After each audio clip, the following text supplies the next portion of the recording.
And what was both your experiences working with the great Francis Ford Coppola, firstly Martin on Apocalypse Now, which became one of the legendary, longest and most difficult shoots in the Philippines in the brutal heat and rain-swept jungle, while it sounded like Emilio was in the hotel having Francis on The Outsiders. Every time somebody mentions a heart attack, I say, it was 35 years ago. Many people are surprised I'm still standing up. It's amazing, the heart attack. Yeah.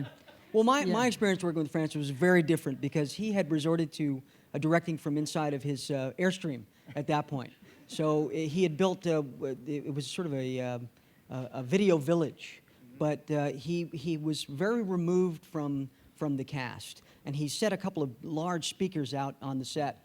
And he sat inside and he had multiple cameras and video screens and it was like the voice of God. Now I want you to try to do this another. Okay, great.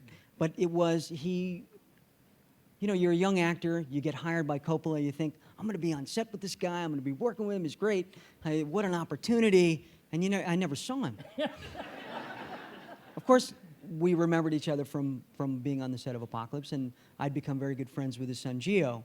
But yeah, it was an interesting phase that Francis was going through. One from the Heart and Rumblefish and the Outsiders. He insisted on running the show from inside his command center. What was he doing? He was experimenting? What was the logic? Who knows? Okay. Who knows? That was not a world that any of the actors were really invited into.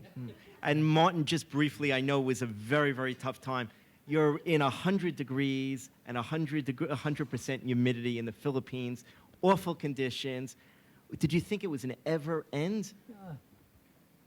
Well, of course, I knew it would eventually end one way or another. It was one of those things that anything planned didn't seem to go accordingly, and which in a lot of ways was good because it forced us to constantly adjust to conditions and each other and scenarios, whatever came down. And I remember Francis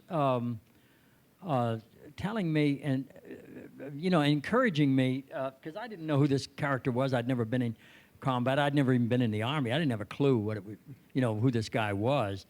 And he kept just assuring me that it was me. Whoever I brought to the set that day, that was the character. And okay, and so it got very interesting, To say the least. Acting so often is about revealing something. I think all artists have some sense or some responsibility of transcendence. It's your responsibility to somehow manage the truth, the whole truth, and nothing but the truth while you're doing this specific work, because the audience knows when it's not truthful. Mm-hmm. And when you're on that big a stage for that long and it's that intense, there's very little hiding room. There's very little shadow.